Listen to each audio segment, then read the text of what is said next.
Good morning, staff. My name is Leah Wright, and I am the HOD of Foundation Phase at Sunshine Pre-Primary School.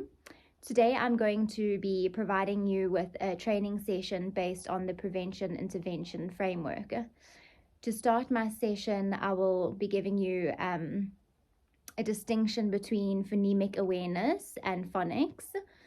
I'll then move on to give you a brief outline of the Prevention Intervention Framework and the 5 steps that entails that. In those 5 steps, I will be discussing learners battling with phonemic awareness and reading fluency and how you can use those steps to help those learners.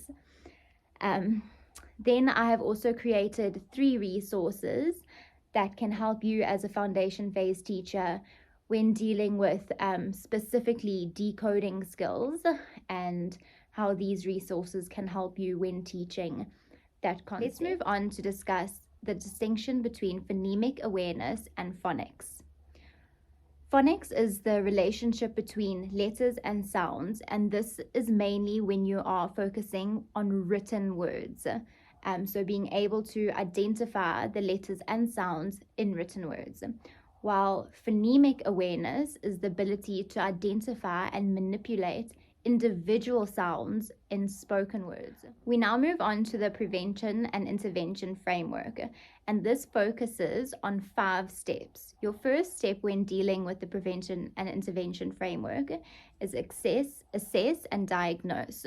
So in this step is where you decide how well the student is performing, and you can do this by using standardized testing, informal measures, and observation to draw your conclusions on where the learner is now before learning the new concept. In phonemic awareness, you can informally assess learners and their ability to identify sounds by using observation checklists. In reading fluency, this is when you can use informal or formal assessment strategies. This mainly includes observations during independent reading. So here you can see what level the child is able to read at. Step 2 is to teach and reteach. So this is where the teacher can give direct instructions to the learners in the strategy, skill, or process that is being taught. Here they can give the learners multiple examples in order for them to really grasp the concept. And this mainly is based on student-centered instruction. So you are working more individually with your students so that they can gain the most out of that lesson. In phonemic awareness, this is where you can provide students with engaging activities, and they need intensive instruction in order to grasp the concept. For reading fluency, this is when you model oral reading for students, and here students are really watching you as their teacher, how you read. They're looking at your facial expressions, your body language. So it's important for you to model oral reading correctly, so that your students can really learn from you. And this is also a nice opportunity where you can provide your students with reading lists and get them to practice those reading lists so that they can become familiar with words, and just also so they can expand their vocabulary. Step 3 is practice, and this is where you can provide your students with multiple opportunities to practice the concept being taught. This includes a lot of teacher-guided lessons and independent instruction, so you have more one-on-one time with your students. In phonemic awareness, this is where you can monitor the accuracy of your learners, and you're able to provide them with assistance. So when they aren't doing things correctly, you can really sit with them and explain to them and just give them more one-on-one attention. And in reading fluency, this is where learners can practice oral reading And repeated reading and coached reading is also really important for this step. Step 4 in the prevention intervention framework is apply. And this is where learners can apply the skill that they have learned independently to their work so that the teacher can see if learning has taken place. In phonemic awareness, this includes decoding unfamiliar words and the learner being able to segment sounds.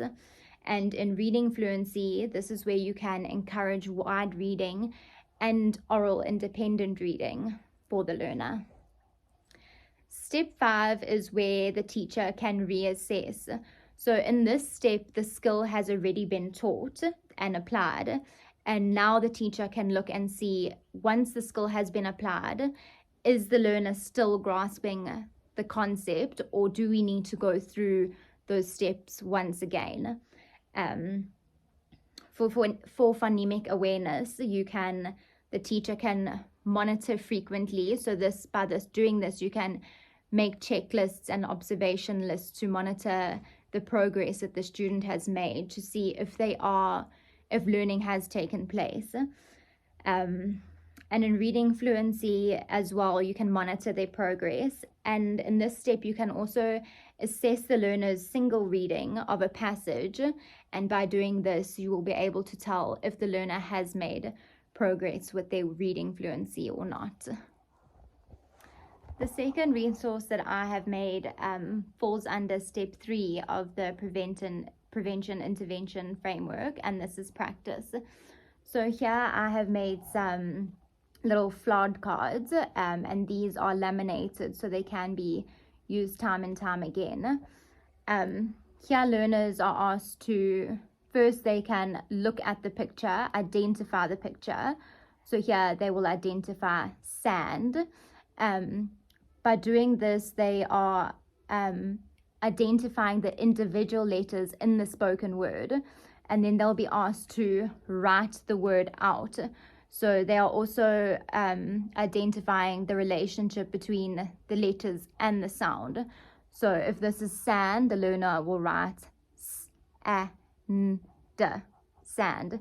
And there are a few different examples. Here we have book, so they will write b-o-o-k. And then crab, k-r-a-b. And so on. So this is a really nice activity when it comes to the concept of decoding. The last resource that I have made is a game, and this falls under the step 4 of the prevention intervention framework, and this is where learners are now able to apply their knowledge of decoding skills to a game. And I thought games are always nice because when learners are competitive, they often want to do better and try harder so that they can win. So it's a nice little way to motivate them. So here they will roll a dice. If they, for example, land on 2, when they get to a word, learners will have to read the word aloud. They will then have to identify the beginning and the end sound of the word. So, for example, walk, the beginning sound is w, and the end sound is k. And then if they are correct, they get to move ahead 1 space. And if they land on a lily pad, then they have to move back 3 spaces. So this is a really nice activity for the concept of decoding that will really motivate learners, and also just a fun activity where learning can take place sometimes without learners really even realizing. Thank you so much for joining my training session based on the prevention intervention framework. I really hope that this can help you and has provided you with some strategies that you can use in the classroom for learners that are struggling with certain things. And I hope that you really feel inspired by these resources and that these will help you too. Bye.